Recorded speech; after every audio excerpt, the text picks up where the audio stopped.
Guys, ayan, gagawa tayo ng kamote Q fries. Ayan ang kamote.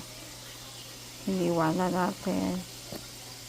Ito naman ang brown sugar. At ito na po yung nakasalang na kamote.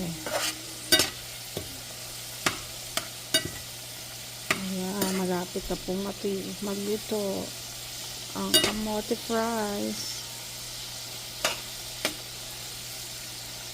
Ayan, another Filipino food na naman ang niluto nating merienda.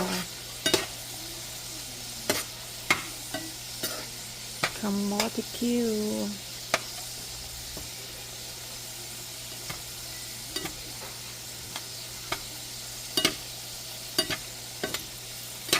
Ayan, malapit na maluto guys.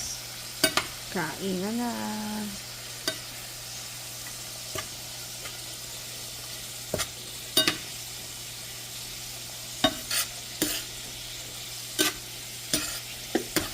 Ayan guys, luto na ang ating kamote fries. Haguin na natin. Uy. Yummy. Ayan.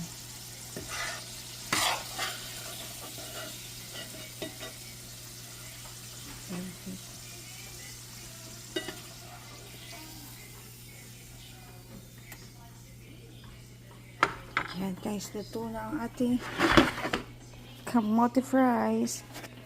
Yan po ang merienda namin ngayon. Bye-bye.